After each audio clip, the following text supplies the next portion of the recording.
Atenção! Começa agora uma teleaula de História do Ensino Fundamental. Você vai assistir a teleaula de número 11. Bons estudos!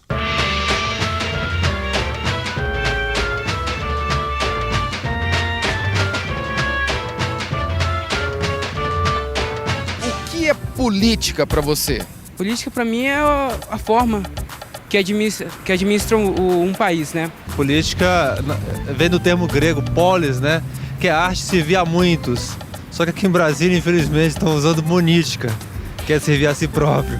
A política, para mim, significa o desenvolvimento do país. A política do Brasil é razoável, né? Agora, os políticos é que não dão valor ao poder que eles têm. O que você faria se você fosse um político muito poderoso e estivesse lá no Congresso agora? Eu procuraria não deixar o poder subir a cabeça, né, e ajudar essa população necessitada aí, que a gente precisa ter essa consciência. Procurava amenizar aí a fome, né, que tem muita gente morrendo de fome aí nesse país.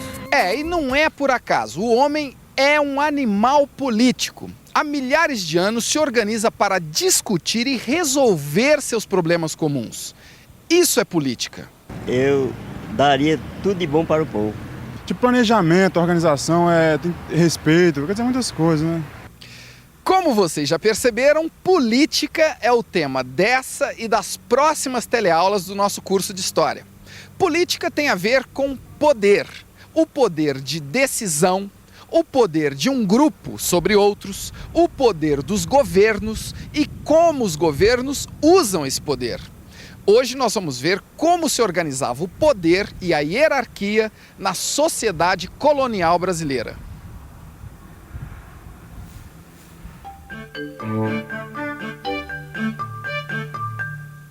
Foi por volta de 1530 que Portugal resolveu de fato colonizar o Brasil. Pelo Tratado de Tordesilhas, essa era a parte da América do Sul que cabia aos portugueses. É menor que o Brasil de hoje, mas mesmo assim era muita terra. Como na época Portugal estava sem dinheiro para a colonização, a coroa resolveu dividir o Brasil em várias partes e ofereceu essas faixas de terra a nobres e comerciantes portugueses. Essas faixas de terra foram chamadas de capitanias hereditárias. Hereditário, aquilo que passa como herança de pais para filhos. Quer dizer que se as capitanias eram hereditárias, então... Isso mesmo que você está pensando. O direito da exploração de capitanias passava de pai para filho.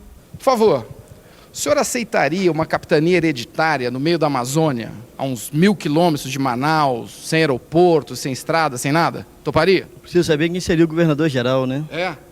O senhor acha que ia dar certo? Depende do governador-geral. É de graça? Só que sem aeroporto e sem estrada ainda, não tem nada lá. Não tem problema, aceitamos. Eu lhe deixo explorar, o senhor me dá apenas uma parte dos lucros, tá bem? Tá certo. O senhor topa ir pra lá também? Também. Também. Mas olha, fica aqui, ó, a uns 1000 quilômetros aqui, tá vendo, de Manaus, aqui, ó. Não, eu agradeço. Não toparia ir pra lá? Não, não toparia. Não é que eu não toparia ir pra lá, eu toparia ir pra lá para ser um brasileiro patriota, ajudar a construir, não por uma capitania hereditária. Mas é pra colonizar o Brasil, capitanias hereditárias. O senhor aceitaria? Sim.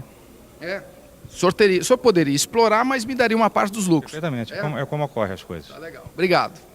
Tá vendo? Era isso que a coroa portuguesa fazia para atrair os nobres e comerciantes para a colônia. É lógico que naquela época ninguém falava em ecologia nem em proteção ao meio ambiente. Nem havia motosserras que ajudariam a colonizar e a destruir mais depressa as florestas. Mas havia muita terra.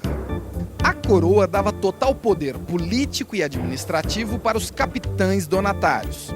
Era assim que eram chamados aqueles que aceitavam as capitanias.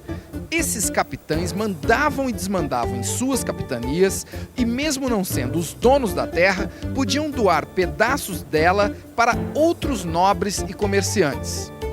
Essa espécie de sublocação era chamada de sesmaria. E para ter direito a uma sesmaria, o cidadão deveria preencher apenas 2 condições: ser rico e católico.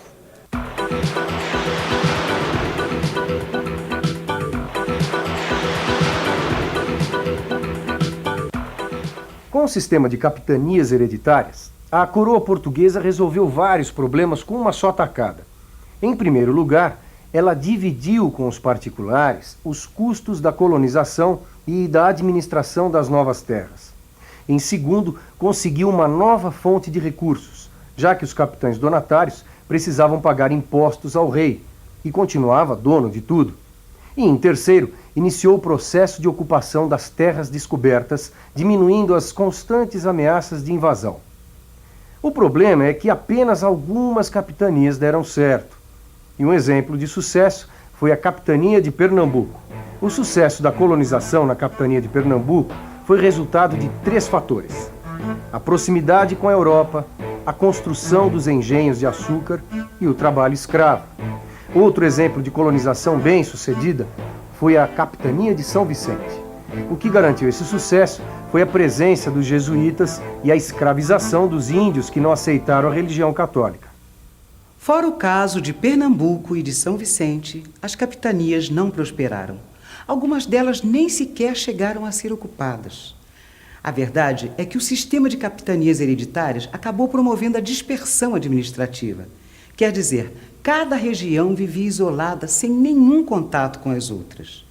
Tendo em vista o tamanho do Brasil, isso é bem fácil de se entender. Para acabar com esse isolamento entre as várias capitanias, a coroa portuguesa criou em 1548 o governo geral, com sede em Salvador. Ou seja, Salvador era naquela época o que Brasília é hoje, o centro político-administrativo do Brasil. Os objetivos principais eram 2: defender os territórios dos ataques internos e externos e auxiliar os donatários que estivessem em dificuldades. Amiga, tem uma coisa que não tá entrando na minha cabeça. Fala, amiga. Tinha esse governo geral de Salvador, certo? Até aí tudo bem. As cidades não tinha nada? Como assim? Ué, vai me dizer que eles não faziam política nas cidades.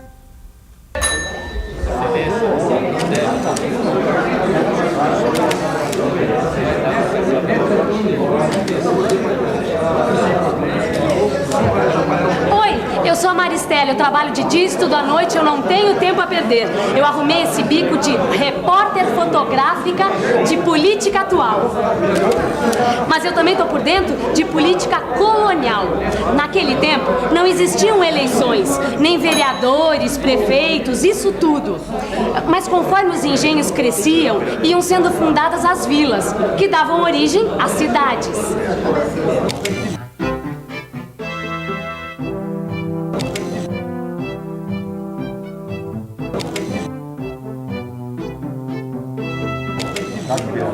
Essas vilas e cidades acabavam tendo suas câmaras municipais, que eram compostas não por vereadores, mas pelos chamados homens bons.